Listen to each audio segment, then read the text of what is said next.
오늘은 사도신경 가운데 죄를 사하여 주시는 것과 이 부분을 살펴보겠습니다. 세번역 사도신경은 이 부분을 죄를 용서받는 것 그렇게 번역을 했습니다. 즉 사죄, 죄 사함, 죄 용서를 믿는다는 고백입니다. 오늘 본문인 골로새서 1장 14절에 이것이 정확하게 기록이 되어 있습니다. 그 아들 안에서, 그 아들은 예수님이시죠. 그 아들 안에서 우리가 속량 곧 죄 사함을 얻었도다. 속량이라는 말이 조금 어렵지요. 쉽게 말해서 예수님께서 우리를 죄에서 구원해 주셨다는 말입니다. 그런데 골로새서에서는 구원을 얻었다라는 말과 죄 사함을 받았다라는 말을 같은 뜻으로 사용하고 있습니다. 예수님께서 이 땅에서 사역하실 때 가장 큰 관심은 죄 사함이었습니다. 예수님께서 병자를 고치신다는 소문이 나자 예수님께서 가는 곳마다 사람들이 몰려들기 시작을 했습니다. 한 번은 4명의 친구가 중풍병에 걸린 친구를 침상째 들고 와서 예수님을 찾았습니다. 그런데 이미 와 있는 사람들 때문에 집에 들어갈 수가 없습니다. 하는 수 없이 지붕을 뚫고 환자를 달아내립니다. 아무리 이스라엘의 집의 지붕이 평평해서 대충 흙만 치워도 된다고 하지만 그래도 큰 공사입니다. 먼지가 얼마나 이렇겠습니까? 또 이미 집에 들어와서 예수님을 만난 사람들은 얼마나 황당했을까요? 떨어지는 먼지를 다 맞으면서 도대체 무슨 짓이야? 무슨 이런 무리한 짓을 하고 있어? 거친 말을 쏟아냈을 것입니다. 그런데도 이 4사람이 이렇게 하는 이유는 오직 이 친구를 살리기 위해서입니다. 병고침을 위해서였습니다. 이처럼 사람들이 교회를 찾을 때는 개인적인 어떤 바램을 갖고 교회에 나옵니다. 복을 받거나 마음의 평안을 얻기 위해서 오는 분들도 있습니다. 예쁜 자매나 멋진 형제를 만나서 결혼하기 위해서 오는 분들도 있습니다. 또 사업에 도움이 될까봐 근처 교회를 찾기도 합니다. 네, 다 좋습니다. 그런데 놓치지 말아야 될 것이 있습니다. 정말 중요한 것이 있습니다. 예수님은 병 낫기를 바라는 마음으로 예수님을 찾아온 사람에게 이렇게 말씀하십니다. 예수께서 그들의 믿음을 보시고 중풍병자에게 이르시되 작은 자야 내 죄 사함을 받았느니라. 환자의 관심은 온통 병 고침에 있었지만 예수님의 관심은 죄 사함에 있었습니다. 몸이 회복이 되어서 잠시 삶을 연장하는 그것도 중요하지만 아예 죄가 완전히 해결되어서 영원히 사는 것이 예수님에게는 훨씬 더 중요했기 때문입니다.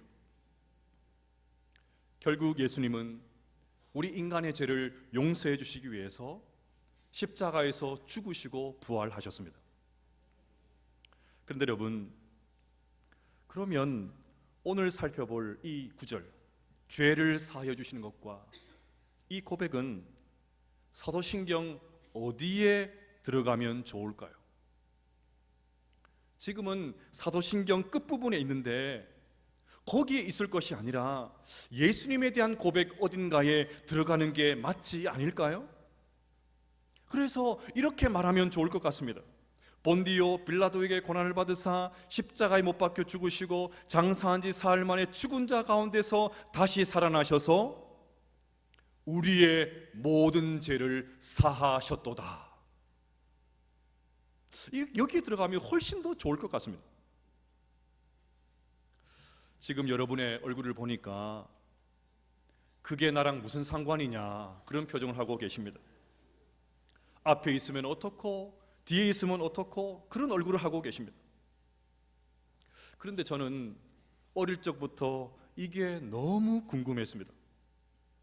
설교를 들을 때도 그렇고 선생님 말씀을 들어도 그렇고 예수님께서 나의 죄를 위해서 십자가에서 돌아가시고 나의 죄를 용서해 주셨다고 하는데 왜 사도신경에서는 죄 사함의 이 고백이 뒤에 나와 있는지 이해가 되지를 않았습니다.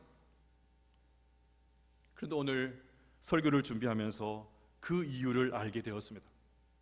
얼마나 기쁜지요. 그래서 오늘은 그 이유를 먼저 살펴보도록 하겠습니다. 여러분 가지고 있는 성경책 제일 앞면을 펴면 사도신경 전문이 나옵니다. 죄를 사하여 주시는 것과 오늘 이 고백이 어디에 있고 어떤 고백 뒤에 나온지 한번 찾아보시기를 바랍니다. 지금 이 죄사함의 고백은 성령을 믿사오며 거룩한 공예와 성도가 서로 교통하는 것과 바로 다음에 나옵니다. 즉 이 고백은 조금 멀게는 성령론 안에 있고 가깝게는 교회론 안에 있습니다. 따라서 죄사함의 고백은 성령과 교회의 고백과 연결되어 있습니다. 여러분 이것이 너무나도 중요합니다. 우리의 신앙의 선배들이 아무 생각 없이 사도신경을 만들었을 리가 없지요. 그들은 우리보다 훨씬 더 성경을 사랑하고 더 깊이 성경을 이해했던 사람들입니다. 그러면 그분들이 죄 사함의 고백을 여기에 넣어둔 이유가 있지 않겠습니까? 여러분, 교회 바깥에는 구원이 없다, 교회 밖에는 구원이 없다, 이런 말을 들어보셨을 것입니다. 이 말은 종교개혁자 칼빈이 가장 많이 했습니다. 그런데 출처를 보니까 3세기 교부였던 키프리아누스가 이 말을 제일 먼저 했습니다. 그는 이런 유명한 말을 남겼습니다. 교회를 어머니로 모시지 않는 자는 하나님을 아버지로 모실 수 없다. 이 말이 확장되어서 그 의미가 점점 확장되어서 교회 바깥에는 구원이 없다, 이 말이 나오게 된 것입니다. 그러면 교회 바깥에는 구원이 없다는 이 말은 도대체 무슨 뜻일까요? 죄 사함은 교회를 통해서 주어진다는 말입니다. 교회 안에서 죄 사함이 주어지기 때문에 교회 바깥에서는 절대로 죄 사함을 받을 수 없고, 죄 사함이 없으니까 당연히 교회 밖에는 구원이 없다는 말입니다. 이건 또 무슨 말인가? 조금 생소한 분들이 있지요. 내가 구원받는 것은 하나님과 나의 개인적인 관계로 이해하는 분들이 많이 계십니다. 한국교회가 폭발적인 부흥의 시기를 보낸 70년, 80년대를 생각해 보면 그때는 개인 전도가 굉장히 강했습니다. 어느 곳에 교회를 개척해도 교회가 막 꽉꽉 들어찼습니다. 캠퍼스에서도 개인 전도가 무섭게 일어났습니다. 이런 분위기에 막 기름을 쏟아부었던 것이 1973년도 여의도에서 있었던 빌리 그레함 전도 대회였습니다. 아마 이 자리에도 거기에 참석한 분이 계실 것입니다. 지난주에는 빌리 그레함 전도 대회 50주년 기념 대회를 서울에서 열기도 했습니다. 저는 이런 식의 미국식 전도 집회를 비판할 생각이 전혀 없습니다. 이런 집회를 통해서 전도의 풍성한 열매가 맺혔다는 것을 부인할 수가 없습니다. 다만 이런 개인 전도의 역량 때문에 교회 없이도, 교회를 통하지 않고도 얼마든지 구원이 가능하다는 그런 생각을 가지게 된 것이 너무 아쉽습니다. 교회를 잃어버린 것이 너무나도 씁쓸합니다. 또 교회 구원의 교회를 끌어들이면 마치 천주교에서 하는 일로 오해하는 분들도 계십니다. 구원은 내가 하나님과 1대1로 만나 얻는 것이지 교회가 중재할 수 있는 것이 아니라는 것입니다. 우리는 이런 풍토 속에서 살아왔기 때문에 죄사함이 교회를 통해서 주어진다는 사실을 놓칠 때가, 아니 더 정확하게 말하면 모르고 삽니다. 지난 2000년 기독교 역사에서 거의 모든 신앙 고백서들이 죄사함은 교회를 통해서 온다, 이 사실을 고백했는데도 우리는 이 사실도 모르고 무시하고 삽니다. 루터는 소교리 문답에서 죄사함과 관련해서 이렇게 말했습니다. 하나님께서 세상의 모든 교회를 불러 모으시고 깨닫게 하시고 성화시키시고 유일한 신앙 중에 예수 그리스도와 더불어 거하게 하심을 나는 믿습니다. 이 교회 안에서 예수 그리스도께서 날마다 그리고 풍성하게 나의 모든 죄를, 그리고 모든 신자들의 죄를 사해 주시고 마지막 날 그분께서 나와 모든 죽은 자를 일으키셔서 나와 그리스도를 믿는 모든 이들에게 영원한 생명을 주실 것입니다. 칼빈도 제네바 교리 문답에서 이렇게 말했습니다. 백사문은 묻습니다. 왜 죄 사함에 대한 고백이 공교회에 대한 진술 다음에 있습니까? 왜냐하면 먼저 하나님의 백성이 되고 그리스도의 몸인 교회와 한 지체가 되지 않으면 누구도 죄를 용서받을 수 없기 때문입니다. 또 105문은 묻습니다. 교회 밖에는 저주와 죽음만 있습니까? 예, 그렇습니다. 성도의 무리로부터 떨어져서 분파를 만드는 사람들에게는 구원의 소망이 의미가 없게 되는 것입니다. 여러분, 2주 전 설교에서 성령 하나님께서 어떤 분이라고 했지요? 성령 하나님께서 어떤 분이라고 말씀드렸습니까? 네, 잊어버려 주셔서 감사합니다. 미안해 하실 필요가 없습니다. 전부 모르고 계십니다. 한 번 듣고 다 기억을 하면 저 같은 사람은 있을 이유가 없지요. 성령 하나님은 우리와 함께 하시고 성경을 가르치시고 예수님을 증언하는 분이라고 말씀을 드렸습니다. 오늘 설교와 관련해서 특별히 두 번째, 성경을 가르치시는 분이 너무나도 중요합니다. 우리는 교회에서 선포되는 말씀을 통해서 죄를 깨닫고 돌이키게 됩니다. 성령님은 설교자가 말씀을 준비하는 과정에서부터 역사하십니다. 지금도 말씀이 선포되는 현장에 역사하고 계십니다. 그러니 교회에서 선포되는 말씀을 통해서 죄를 깨닫고 돌이키게 하는 것은 전부 다 성령님의 역사인 것입니다. 성령님은 교회를 통해서 지금도 일하고 계십니다. 따라서 교회 밖에는 구원이 없습니다. 죄 사함의 고백이 이 고백 다음에 나오는 이유가 바로 여기에 있는 것입니다.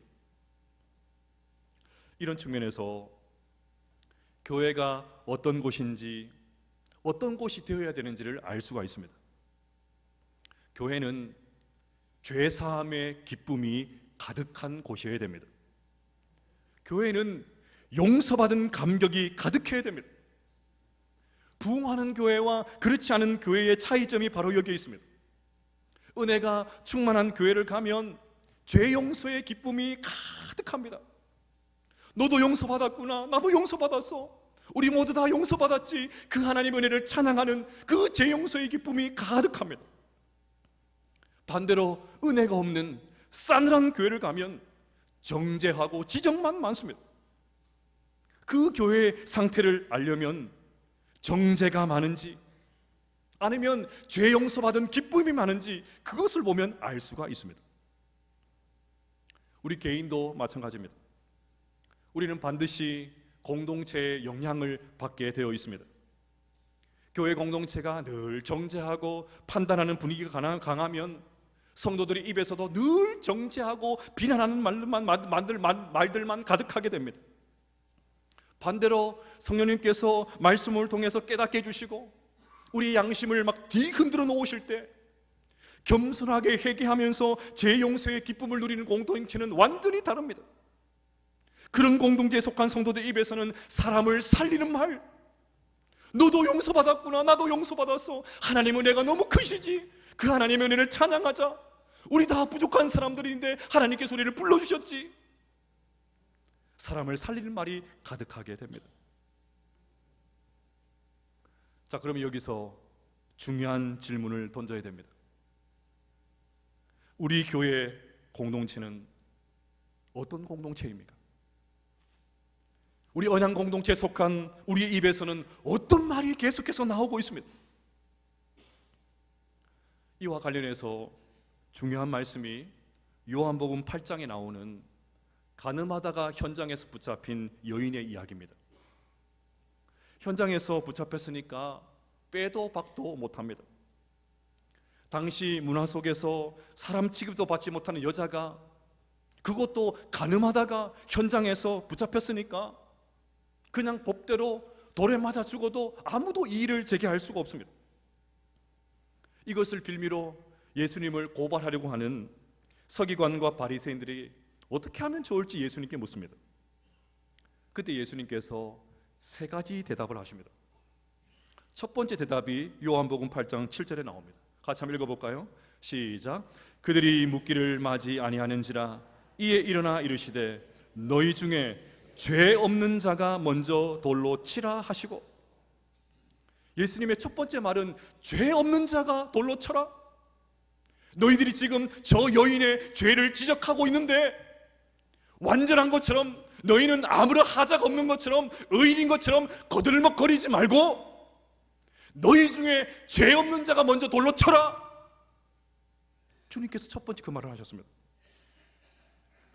두 번째, 세 번째 대답은 요한복음 8장 11절에 나옵니다. 대답하여 주여 없나이다. 예수께서 이르시되 나도 너를 정죄하지 아니하노니 가서 다시는 죄를 범하지 말라 하시니라. 두 번째 말은 나도 너를 정죄하지 아니하노니, 세 번째 말은 가서 다시는 죄를 범하지 말라. 여러분, 이 세 가지 말씀 가운데 예수님께서 정말 하고 싶었던 말씀이 뭘까요? 세 번째 말씀 아닐까요? 가서 다시는 죄를 범하지 말라. 예수님께서 이 말씀을 하고 싶지 않으셨겠습니까? 그런데 예수님은 곧바로 돌직구를 날리지 않으십니다. 너 왜 이런 더러운 짓을 했냐? 제정신이냐? 무슨 생각으로 이런 일을 했냐? 이런 수치신 일을 다시는 해서는 안 돼. 그냥 돌직구를 날리지 않으셨습니다. 먼저 너희 중에 죄 없는 자가 돌로 쳐라. 나도 너를 정죄하지 아니하노니.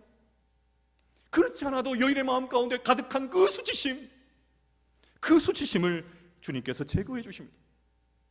그래서 앞으로 살아갈 날 동안에 이 일 때문에, 이 수치스러운 일 때문에 발목 잡힌 일이 생기지 않도록, 앞으로 살아갈 날이 창창한데 이 한 번 실수 때문에 인생에 발목 잡혀서 엉뚱한 생각하지 않도록 예수님께서 가장 먼저 죄 사함의 은혜를 베풀어 주셨습니다.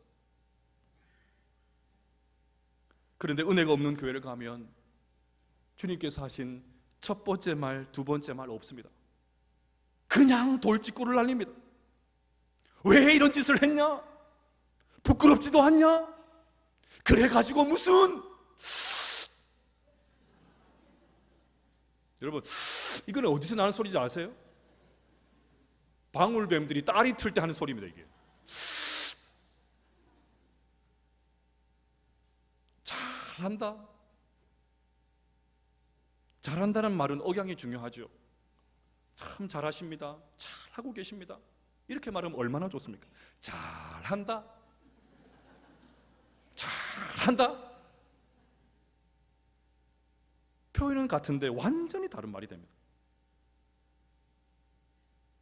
그러면 우리 언양교회는 죄로 인해서, 실수로 인해서, 부족함으로 인해서, 죄책감에 사로잡혀 있는 일에 있어서 힘들어하는 성도들을 향해서 어떻게 말하는 공동체입니까? 나도 너를 정죄하지 않는 그런 공동체입니까? 아니면 묻지도 따지지도 않고 그냥 정죄하는 공동체입니까? 그렇지 않아도 죄로 인해서 수치스러워하는 성도들을 부둥켜 안고 함께 울어주는 공동체입니까? 아니면 낙인을 딱 찍어서 가십거리를 하는 그런 공동체입니까? 지난주에 성도의 교제를 설교했지만 사실 우리들의 부족함 때문에, 우리의 미숙함 때문에 힘들 때가 있지 않습니까? 괜히 기도 제목을 말했다가 마음 다치는 분들이 있습니다. 교회만큼 소문이 빠른 것도 없는 것 같아요. 거의 5G급입니다.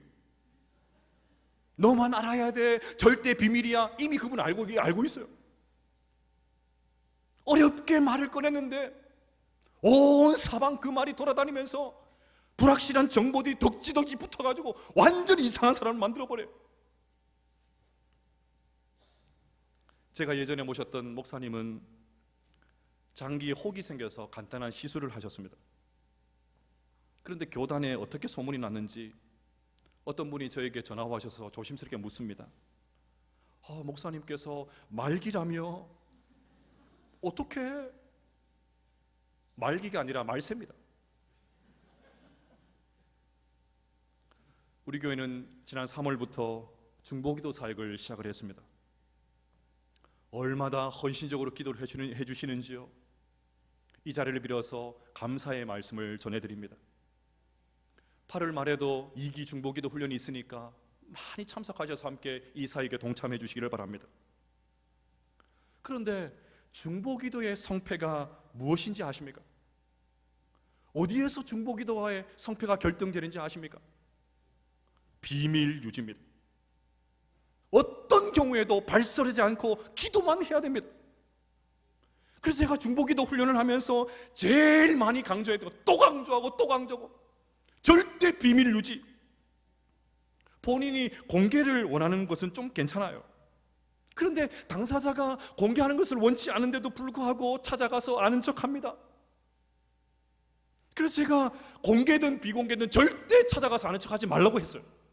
만약에 걸리면 그날부터 중보기도 탈퇴입니다. 지금까지 한 번도 그런 분 안 계신 것 같아가지고 너무 감사해요. 여러분, 우리 언양 공동체에서 사죄와 죄사함과 죄용서의 기쁨이 가득할 수 있게 되시기를 주의 이름으로 축복합니다. 교회에서 선포되는 말씀을 통해서 성령님께서 깨닫게 해주시는 하나님의 음성을 듣게 되시기를 바랍니다. 그 말씀 앞에 정직하게 반응해서 회개하는 역사가 일어나게 되시기를 바랍니다. 그렇게 회개할 때 하나님께서 주시는 그 죄 사함의 은혜, 죄 용서의 기쁨을 매일같이 누리게 되시기를 바랍니다. 나도 너를 정죄하지 아니하노니 정죄가 없는 공동체 될 수 있기를 주의 이름으로 축복합니다. 무엇보다 교회 공동체로 부르심을 받은 우리를 통해서 죄를 용서해 주시는 그 하나님의 은혜, 품어주시는 하나님의 은혜, 눈물을 닦아주시는 그 하나님의 은혜, 그 은혜를 우리를 통해서 서로 경험하게 되시기를 주의 이름으로 축복합니다. 이제 결론적으로 나는 죄를 사하여 주신 것을 믿습니다. 이 고백에 담긴 한 가지 의미만 살펴보겠습니다. 죄를 사하여 주신 것을 믿는다는 고백 뒤에는 나는 죄인이라는 사실이 자리 잡고 있습니다. 죄를 사하여 주신 것을 믿는다는 고백은 다른 말로 하면 나는 죄인이라는 고백입니다. 다른 사람의 죄 아닙니다. 옆에 있는 사람의 죄도 아닙니다. 한국교회의 죄도 아닙니다. 바로 나의 죄입니다. 우리가 매주마다 고백하는 이 고백이 정말 진정성이 있으려면 먼저 내가 죄인이라는 사실을 겸손하게 인정하셔야 됩니다.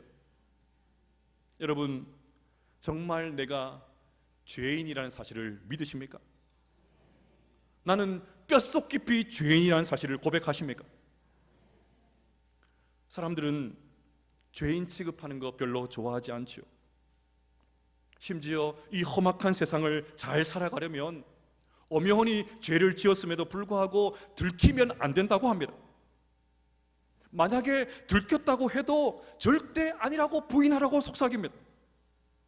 묵비권을 행사하라고 합니다. 변호사를 고용해서 어떻게 해서든지 죄를 축소하려고 그렇게 합니다. 지금 세상을 충격에 빠뜨린 부산 또래 살인 피의자를 보십시오. 그런 끔찍한 일을 저질러 놓고도 태연하게 여행 캐리어를 끌면서 여행하듯이 시신을 유기하려고 했습니다. 체포 순간에도 자백은커녕 온갖 거짓 정보를 흘렸습니다. 다른 범죄자와는 다르게 구치소에서도 잠도 잘 자고 새끼 밥도 잘 챙겨 먹는다고 합니다. 우리가 사는 세상은 죄를 인정하지 않습니다. 죄를 지어도 뉘우치지 않습니다. 어떻게 하면 감형받을까? 이것만 생각을 합니다. 왜 이런 일이 벌어질까요? 내가 죄인이다, 내가 철저한 죄인이다, 그 생각을 하지 않기 때문입니다. 하지만 성경은 우리가 철저하게 죄인이라고 말을 합니다. 요한일서 1장 8절 말씀 읽어보겠습니다. 시작. 만일 우리가 죄가 없다 말하면 스스로 속이고 또 진리가 우리 속에 있지 아니할 것이요. 아멘. 사도 바울 정도가 되면 최고의 신앙인이 아니겠습니까? 흠모할 신앙의 선배 아니겠습니까? 그런 그가 이렇게 고백을 합니다. 내 지체 속에서 한 다른 법이 내 마음의 법과 싸워 내 지체 속에 있는 죄의 법으로 나를 사로잡는 것을 보는도다. 오호라, 나는 곤고한 사람이로다. 이 사망의 몸에서 누가 나를 건져내랴. 죄라고는 전혀 짓지 않을 것 같은 그 능력의 사도 바울조차도 죄의 법이 나를 지배하고 있다, 그렇게 말했다면 우리는 얼마나 더 하겠습니까? 오늘 설교를 준비하면서 성령님께서 제 마음에 한 가지 죄를 생각나게 하셨습니다. 작년에 전교인 한마음 체육대회 때 한 구역에 가서 식사를 했습니다. 추어탕을 얼마나 맛있게 끓였는지 맛있게 잘 먹었습니다. 올해 체육대회를 며칠 앞두고 작년에 추어탕을 끓이신 구역장님을 만났습니다. 저를 보자마자 목사님, 올해도 추어탕 준비하고 있어요, 그러십니다. 그 말은 올해도 같이 먹어요, 그 말이죠. 제가 그 말을 듣고 어떻게 말했을까요? 집사님, 작년에 추어탕 너무 맛있었습니다. 올해도 음식 준비하신다고 수고가 많으시겠어요? 올해도 너무 먹어보고 싶어요. 그런데 작년에 먹었으니까 올해는 다른 교구에 기회를 주면 좋을 것 같아요. 이렇게 말했으면 얼마나 좋았겠습니까?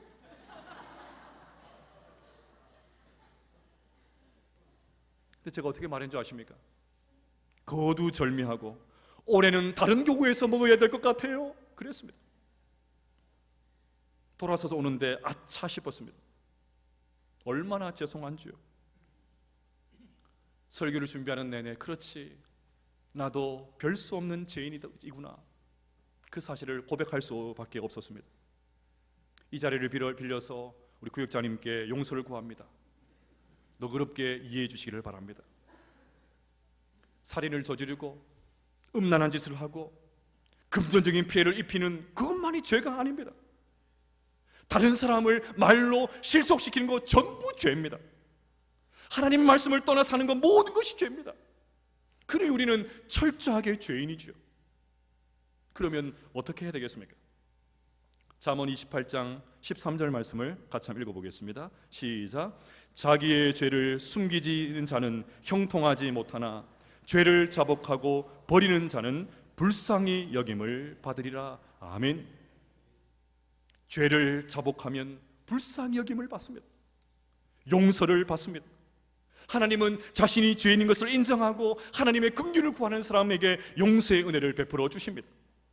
그러니 또 회개하고 또 회개하고 하나님 앞에 나와서 또 회개하고 또 회개하고 하나님 주시는 죄 용서의 기쁨을 또 누리고 또 누리고 그렇게 해야 되죠. 설교를 준비하면서 읽은 책에서 참 도전받았던 문장을 나누면서 오늘 설교를 마치려고 합니다. 나는 의인을 부르러 온 것이 아니요 죄인을 부르러 왔노라. 우리 주님은 잘난 의인이 아니라 못난 죄인을 구원하러 오신 분입니다. 주님께로 나아갈 자격이 있다면 죄인이라는 것입니다.